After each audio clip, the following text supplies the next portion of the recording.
Assalamualaikum warahmatullahi wabarakatuh sa lahat ng aking mga kapatid sa pananampalatayang Islam. At magandang araw naman po sa lahat ng manonood, Muslim man o hindi. Ngayon po ay pang-pitong araw at welcome sa ating araw-araw na pagbabasa ng banal na Quran sa wikang Filipino. Kahit po kayo makibasa at magnilay kasama ko sa mga salita ni Allah na gabay para sa katauhan. Itutuloy po natin ito ngayon sa Surah Al-Baqarah pa rin, verse 121. A'udhu billahi minash shaitanir rajim. Bismillahirrahmanirrahim. Yaong mga binigyan namin ng kasulatan at binabasa nila ito ng tamang pagbasa ay sila yaong nananampalataya rito. Sino mang tumanggi rito ay sila yaong mga talunan. O angkan ng Israel, alalahanin ninyo ang aking mga biyaya na ibinigay ko sa inyo na hinirang ko kayo sa lahat ng nilikha. Katakutan ninyo ang araw na walang mananagot sa sino man para sa iba pa sa anumang bagay. Walang tatanggapin mula sa sino man na kabayaran at wala ring pakinabang sa kanya ang pamamagitan at hindi sila matutulungan. Nang si Abraham ay sinubok ng kanyang Panginoon sa pamamagitan ng mga utos na at ito ay tinupad niya. Sinabi ni Allah, tunay na gagawin kita para sa mga tao na isang pinuno. Sinabi ni Abraham, maging ang aking mga apo, sinabi niya, hindi magkakamit ng aking kasunduan ang mga makasalanan. Ginawa namin ang Kaaba bilang isang lugar na binabalikan ng mga tao at ligtas. Kunin ninyo ang puok tayuan ni Abraham bilang lugar ng pagdarasal. Inatasan namin sina Abraham at Ismael, dalisayin ninyong dalawang aking bahay para roon sa mga ritual na umiikot dito ang nananatili rito upang sumamba at mga nakayukod at nakapatira pa. Sinabi ni Abraham, o aking Panginoon, gawin mo itong lungsod na ligtas at biyayaan mo ang mga tao rito mula sa mga bunga para sa sino mang mananampalataya kay Allah at sa huling araw na kabilang sa kanila. Sinabi ni Allah, sino mang hindi mananampalataya ay bibigyan ko ng sandaling kaligayahan at pagkatapos nito ay pipilitin ko siya patungo sa parusa sa impyerno. Napakasamang hantungan nito. Itinayo ni Abraham ang mga pundasyon ng Kaaba at kasama niya si Ismael at sinabi nila, aming Panginoon, tanggapin mo ito mula sa amin. Tunay na ikaw ay nakaririnig at nakaalam. Aming Panginoon, gawin mo kaming mga Muslim na sumuko sa iyo at kabilang sa aming mga inapo ay gawin mo silang nasyon Muslim na sumuko sa iyo. Ituro mo sa amin ang aming mga gawaing pagsamba at tanggapin mo ang aming pagbabalik loob. Tunay na ikaw ang tagatanggap ng pagbabalik loob at ang mahabagin. O aming Panginoon, magpadala ka ng sugo mula sa kanila na magbabasa sa kanila ng iyong mga talata at magtuturo sa kanila ng aklat at karunungan at magdadalisay sa kanila. Tunay na ikaw ang makapangyarihan at maalam.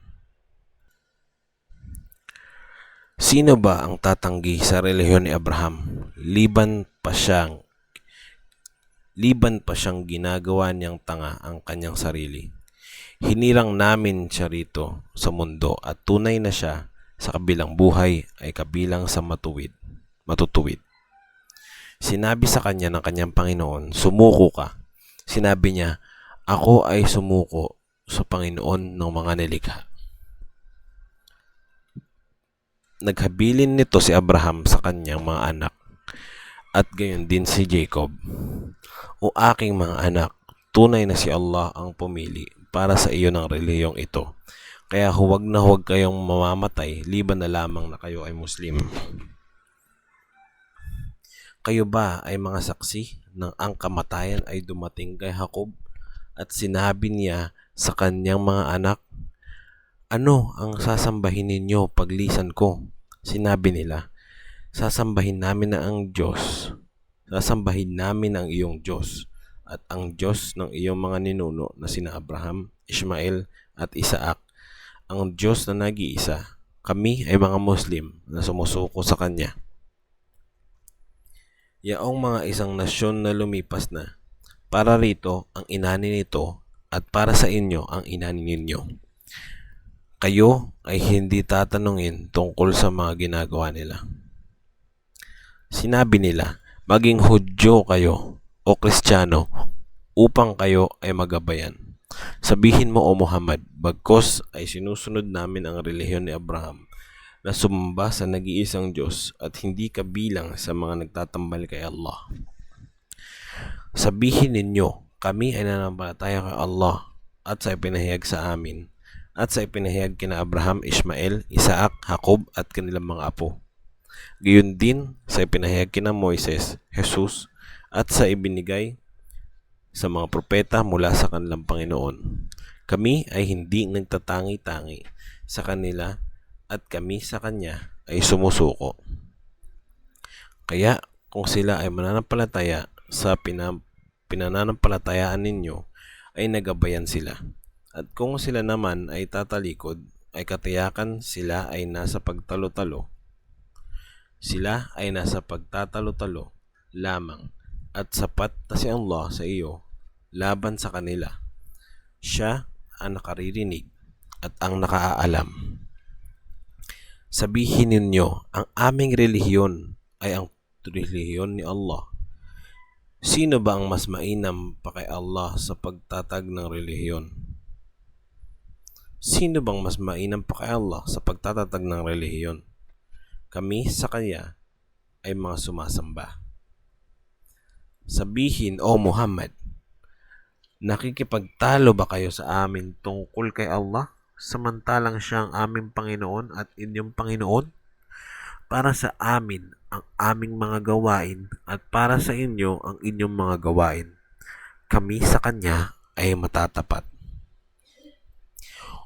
O sinasabi ba ninyo na sina Abraham, Ishmael, Isaac, Jacob at ang kanilang mga inapo ay mga Hudyo o Kristiyano? Sabihin, O Muhammad, kayo ba ang mas nakakaalam o si Allah? At sino ba ang mas mapang-api liban pa roon sa nagtago ng pagsaksi sa kanyang sarili mula kay Allah? Si Allah ay hindi nalilingat sa inyong mga ginagawa. Alhamdulillah, hanggang dito na lamang po ang pang day 7 natin. Inshallah bukas pagpapatuloy po natin ang pang 8 araw. Assalamualaikum warahmatullahi wabarakatuh.